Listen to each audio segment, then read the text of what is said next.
Messi নাকি ওনার এত ভালো বন্ধু, জড়িয়ে ধরছিলেন দেখেছিলাম। তো এখানে গেছে বোধহয়, উনি বোধহয় ওনার বন্ধুর খেলা দেখতে গেছে। তো বন্ধুর দল তো ওনাকেই তো অভিযুক্ত করেছে, ওনার জন্যই সব গোলমাল হয়েছে, সেটাও ওনার বলেছেন।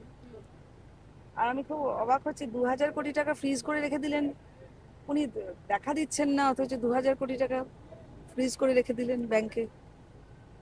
অবাক কাণ্ড। আর আমরা না রঘু ডাকাত, রবিন হুড, এসব ডাকাতদের গল্প পড়েছি, যাদের একটা ইন্টিগ্রিটি ছিল।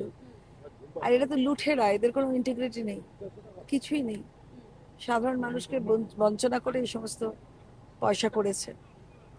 তো তাকে ধরলে মানুষ কি করবে? আমার মনে হচ্ছে ডিমটাও কম পড়বে।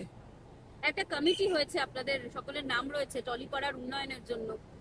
না, এটা ইনফরমেশন ব্রডকাস্টের একটা, আমাদের চারজন চারজনকে বলা হয়েছিল যে বিভিন্ন নাম দিতে। কোনো নাম এসছে, কোনো নাম আসেনি এখনো। সেটা কিন্তু তৃণমূল আমলের সকলকে দেখছি রাখা হয়েছে সেখানে। সেটা এটা কি বোধহয় কেউ নাম সৌজন্যের দিয়েছে, রাজনীতি নাকি? সেটা বোধহয় কেউ নাম দিয়েছে, আমার মনে হয় না। আমার মনে হয় না। এতদিন ব্যান কালচার চলেছিল টলিগঞ্জে, তো সেক্ষেত্রে আবার তাদেরকেই না, তারা যদি আসে তারা থাকবে না। ব্যান কালচারে যদি কেউ থাকে তাহলে তারা নিশ্চয়ই থাকবে না, সেসব নিয়ে আমাদের কথা বলতে হবে। বাংলা হান্টের আরও খবর দেখতে নজর রাখুন। বাংলা খবর মানেই বাংলা হান্ট।